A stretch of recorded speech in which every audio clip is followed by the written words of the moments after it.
cekcok banget deh, pokoknya berantem banget tuh ya. Terus ya gue keluar lah dari rumah itu, karena gue nggak dihargain lagi sebagai istri. Gue udah berkata jujur, ya kan?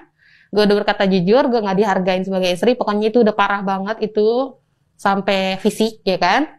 Sampai fisik tuh yang dilempar helm itu. Iya, selain sampai itu apa anak-anak gue tuh ngeliatin gue, saking sedih lah gue kalau kelihat ya udahlah gue pening pergi ya kan dari situ.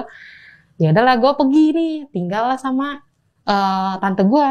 Ya kan, ya adalah terus gue kontrak sendiri ya kan. Gue bayangin gue udah nggak bisa nyanyi, gue sendirian nggak pegang duit ya. Bayangin aja soalnya gimana kehidupan gue selama sampai gue lahiran.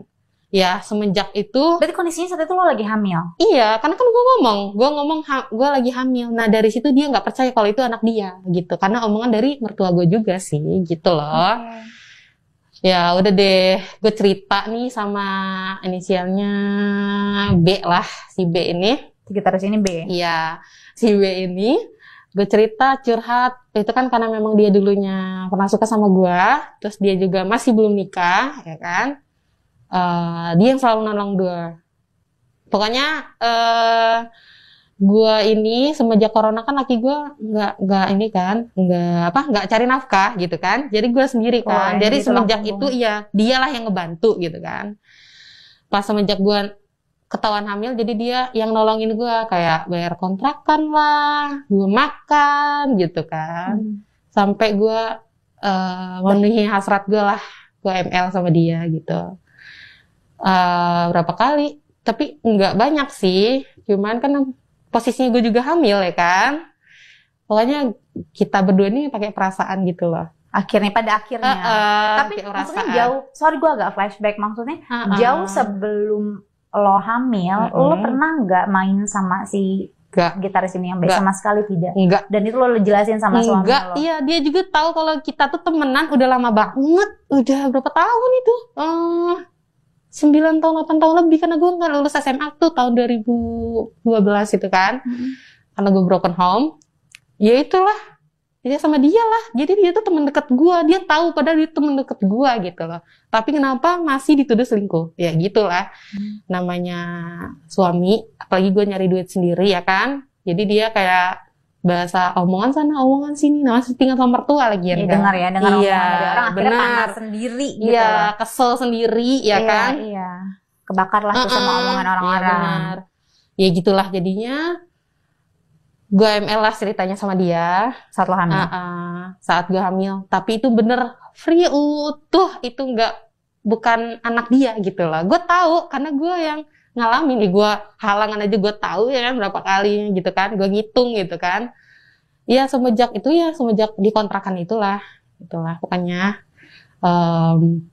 ceritanya udah melahiran nih lah ya. Gue ngasih tahu nih ke dia, ke suami gue. Gue melahiran nih gitu kan. Gue melahiran. Dia masih masa bodoh. Gue masih kekehin ini anak lu gitu kan. Gue kekehin ini anak lu. Kalau misalkan memang lu nggak percaya, lu bisa tes DNA. Gue sampai gituin anak gue yang masih baru lahir. Gue suruh tes DNA. Saking gue biar dia tuh, gue nih memang bener-bener loh cinta sama lo gitu kan bahasanya. Gue gak selingkuh gitu, iya. Memang anak lo. Walaupun gue nakal di luar ya kan sama teman-teman yang lain, gue masih mikirin anak gue gitu kan. Gue nggak mungkin kayak gitu, gila gitu kan. Ya terus gue lahiran itu nggak lama, 3 bulan anak gue deh kayaknya. Anak gue 3 bulan itu gue masih sendiri banget. Masih sama biaya diri lahiran gue. Biaya lahiran siapa yang gue kan biayain? Tante gue kan cover BPJS, dia kan ada.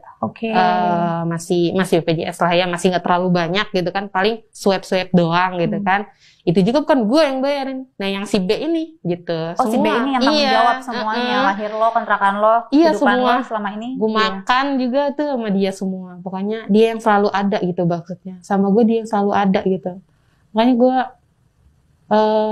terima kasih banget, walaupun memang gue dalam hati gue gimana ya, gue masih cinta sama suami gue gitu bahasanya ya kan. Terus gue tes DNA nih sama suami gue suruh tes DNA. Kalau emang itu memang bukan, ya udah lu ngelepasin gue, ceraiin gue, karena posisinya belum cerai, karena kan memang nggak boleh cerai kan pas lagi nih hamil ya kan. Tidak boleh cerai hamil. Terus gue bilang tuh sama dia, kalau misalkan memang ini bukan anak lo, ya udah gue ceraiin gue gitu kan. Saat ini juga talak gue gitu kan. Ya udah deh, kata dia. Ya udah, mungkin karena tes DNA juga mahal ya kan, duitnya. Gue nggak tahu deh, bodo amat dah. Itu duit dia, terserah dari orang tua dia apa siapa. Ya gue nggak terserah gue. Terserah lu dah gitu kan.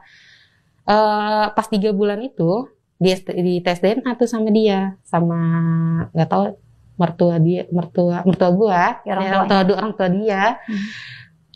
Bener itu anak dia, sampai nangis, sampai minta maaf, meluk-melukin gue. Ya gitu deh, sampai meluk-melukin gue, sampai minta maaf nih, gitu kan, dia kan orang Sunda ya, maafin emak gitu kan, udah ngomongin apa bahasanya, fitnah fitnah Neng gitu kan kita diem aja lah, ada rasa kesel ya kan, selama ini kemana gitu kan, kesel banget itu, sampai maksudnya sekarang sih udah mending, cuman rasa keselnya masih ada lah, karena masih baru kan Kak, anak gue juga belum setahun ya kan.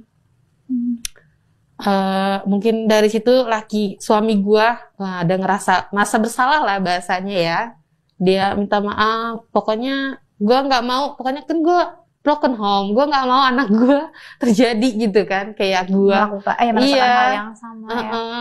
Terus gue juga emang masih sayang sama suami gue, ya gue balik lagi karena memang disuruh memang dia juga minta maaf gitu ke gue. Nggak tahu tuh karena tolol atau cinta, nggak tahu gue.